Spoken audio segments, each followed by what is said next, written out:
Tory ministers are expected to announce a radical overhaul of how sick notes are given out as part of a back-to-work policy to tackle Britain's welfare bill. The Pensions Secretary and the Health Secretary are working on plans to reduce the number of people being routinely signed off from work, which could mean workers would have to take part in a triage process by a local medic. What does that mean exactly, a local medic? Well, when you look into the detail, it says the local medic could be a mental health professional, a physiotherapist, or, guess what, your GP. So, Mike, what exactly is the difference between what they're talking about and going to see your GP? Well, we know that going on the sick or swinging the lead in this country, that's what I call it, swinging the lead, is one of the biggest rackets in our wonderfully generous welfare society, don't we? We know it's proof for that. No, right, OK. So you go to see the doctor, you say, Doctor, I've got a bit of a twinge in my back. That's all right, I'll sign you off for 7 days. That's been going on for 30, 40 years, probably longer, probably since the Second World War. So what we know is people take advantage of the sick note situation. Sometimes they don't even need to get one to serve just 3 days, and then they can go back, or they can go back to the doctor and get no. We all know, by the way, people are going to attack me for this, this is aimed largely at the public sector, because sickness leave in the public sector is massively more than in the private sector, and that's a fact.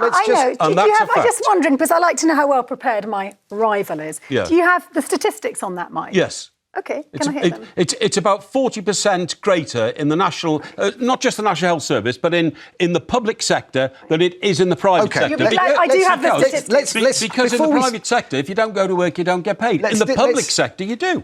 Before we declare war on the public sector, let's just look at how this is supposed to work. I mean, we know that at the moment, you go for a GP appointment, you get a number of minutes, 7, 10 minutes, whatever it might be. 10 if you're charming. Yeah, if you wear gold, push it, 10. You might get 7, you might get 10 in that top, Tessa. But you go in there, they have to make an assessment of you within 7 minutes as to whether you're fit for work, and then tick a box which says you get the time off. I don't understand how what's being talked about here changes that particularly, because none of the people who I've seen mentioned here, mental health professionals, physiotherapists, or your GP, is any less busy than they are currently. Where's the time come from to make a proper decision? I think what they're trying to do, what the government are trying to do is they're trying to say we've got to restructure it all. For instance, you can go up to 28 weeks and get paid sick pay, you see what I mean? Yeah, but all you need is the one sick note. They want to tighten it up because we spend Is this a tightening up, Tessa? Billions.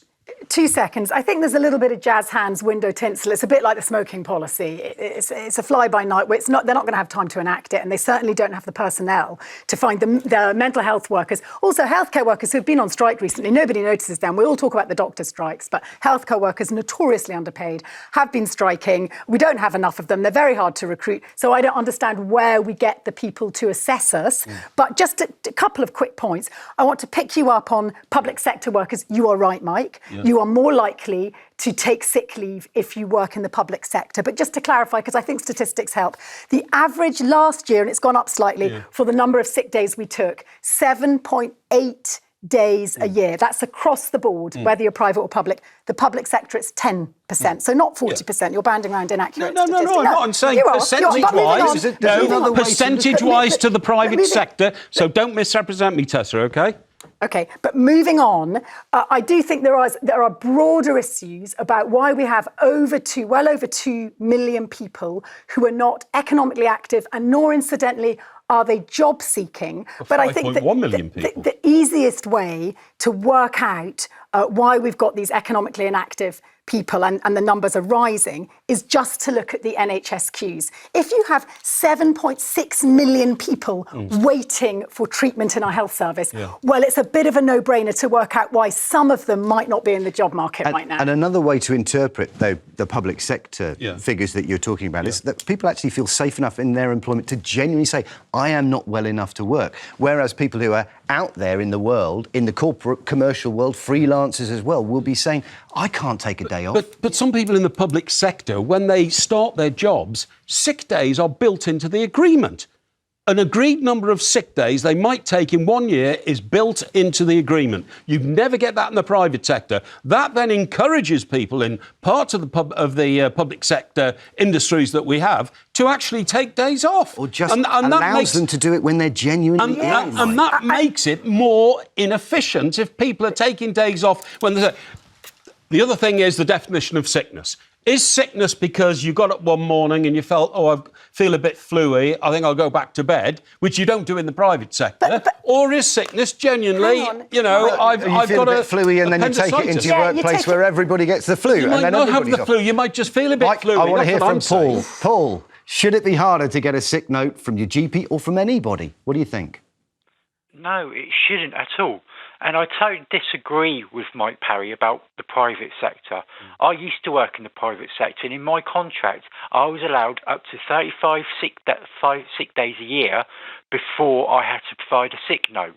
And now I'm signed off for life due to mental health and physical disability due to a private sector job that I was doing. So you're completely in the wrong there, Mike, about people not taking sick days in the private sector. They are encouraged in the private sector to take it by law. Yes, actually, Paul makes a really good point, and I also think it's a bit of a sign of a civilized society. I have a friend who discovered that his child was severely disabled, and you know what? For anyone, that would be require an extraordinary kind of reevaluation of life and put you in a very challenging space. Yeah. And he was able to take 6 months off his job and return. And I am pleased I live in a society. Very justified. So he didn't have a broken arm, he wasn't coughing blood, but he needed some time. But we know there's a culture in this country of going on the sick. We know that happens. Why do you say that? I say that because I've experienced it during my life. I've always worked in the private sector, OK? And have you never been sick, Mike? Come on, I've never taken a day off sick except for when I went for a heart transplant because, of course, I had to. But generally speaking, when you get up in the morning and I don't feel on top form, I don't take a sick day off, I go into work. Now, OK, I just wonder if there's also a culture of very hard work. You're saying there's a culture of taking a sick day without I wonder if there's equally a competing culture of people who just work when they actually feel... I believe there's a debate in certain public sector industries in which part of their deal is always how many sick days do we get. But we've just heard from Paul, and indeed I'm thinking of my friend who was working for a bank. Actually... Paul said 35 days, but it's not just the public sector. That's extraordinary. I'm not sure what... It's about looking after your employees, Mike. It's about looking after your employees. If you want to attract the best, you give them the best contracts, and that includes factoring in being sick, because we're not all He-Man Mike Parry. Right, OK, you don't allow them days off sick in advance. Mark, are you a He-Man? Do you think it's too easy to get a sick note these days? Hello? Hello, Mark. Hello, yeah. Is it too easy to get a sick note these days? Yeah, it is definitely too easy to get a sick note. I worked for the NHS for a couple of years as a maintenance chap. One of the guys regularly used to have a sick note every summer for 6 months, claiming he had hay fever that he couldn't work. Amazing. OK. That is a terrific illustration. This was signed off by a GP, was it, Mark? Or was it just an employer that gave him the leeway? He was finally called into the management, but he had to see one of the NHS doctors. And he came round I was working with a union official at the time, and he came round to complain to the union official that he was being called in to see one of their doctors. OK, so this is one of the NHS's own doctors rather than his GP. So that's what we're talking about. NHS as an employer rather than his GP who was signing him off with hay fever, you're saying? Yeah, basically, in the NHS, when I worked there, you could have up to 6 months with full pay. And as soon as the 6 months were up, he would return to work. What do we need then, Mark? Because these government proposals, what we've seen there from Mel Stride, the pensions secretary, is saying somebody else, another health professional, to triage this and decide whether you are fit for work or need treatment to get you back to work, rather than GP who just signs you off. What would you put in place as a filter? Basically, I would say that you've got to have 2 doctors, probably one GP and one NHS doctor. And they both have to agree. I mean, bearing in mind it's hard enough to get a GP's appointment for one doctor. Yeah, well, I would say they both have to sign off on it, but without knowing what the other one had diagnosed. Okay. Well, what are we talking about? First of all, GPs are part of the NHS system. This is a nonsense discussion, which, by the way, is exactly what our current Conservative administration want. They want us to start blaming and cannibalising each other for why there isn't a more buoyant work market, because guess what? There are more job vacancies than there are job seekers. They're putting the blame on us, and I want to push it right back at them. Look at those 7.6 million people waiting for healthcare.